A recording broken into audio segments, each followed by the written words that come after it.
Today we are reading On Rain Ownership.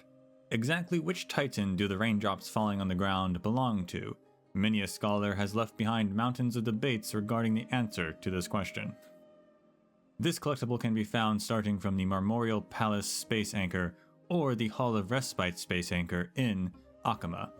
It is on a table across from Xenotus the Librarian inside the Bathhouse Library.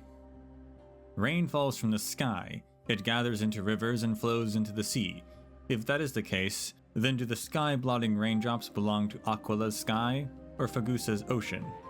As one of the most enduring topics in the debates at the forum, this question has yet to receive a conclusive answer. Regarding the ownership of rain, the theory that we are most familiar with is the primordial theory. Fagusa's priests cite the classics, finding attribution from the creation epics of the Titan's origins. During the era of Luminosa, Aquila and Fagusa spawned from the Pillar of Stone, born of Georius's breath. From that moment on, the ocean and earth have been locked in eternal odds. Fagusa, despised by Georius, could not descend upon the earth. Thus they wandered between heaven and earth, turning into inextinguishable rain. It wasn't till Talenton's intervention that the brewing pool named Ocean was created on this land. Thus, from the beginning, the rain was a phenomenon that was under Fagusa's realm of governance. In response to this argument, scholars of the Grove of Epiphany put forth the fruit thesis as a counter-argument. To view the rain as Fagusa's kin was but one perspective. All of Amphoris's water, from the finest wine in a cup to the rivers in the valley, are all part of the Chalice of Plenty's divine corpus. Even if raindrops would fall from the clouds, it was because they had mistakenly entered Aquila's divine realm in a drunken stupor, and find themselves driven out from the skies by Aquila's enraged, thundering lance.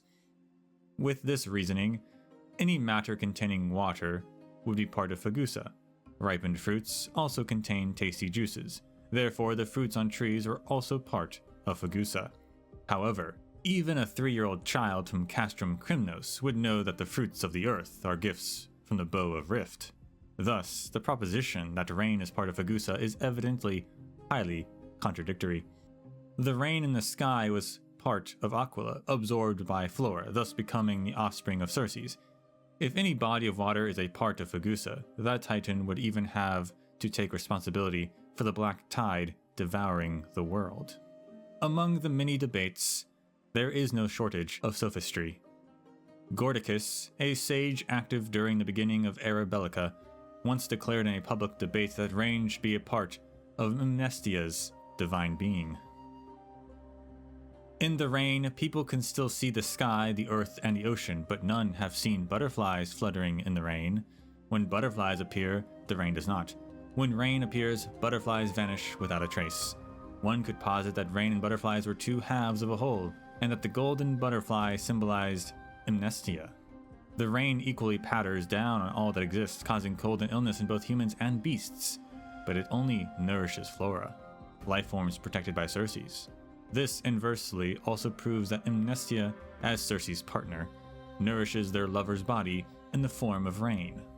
Gordicus's eloquence left many sages at the forum without retort. His destiny also took a turn with this event.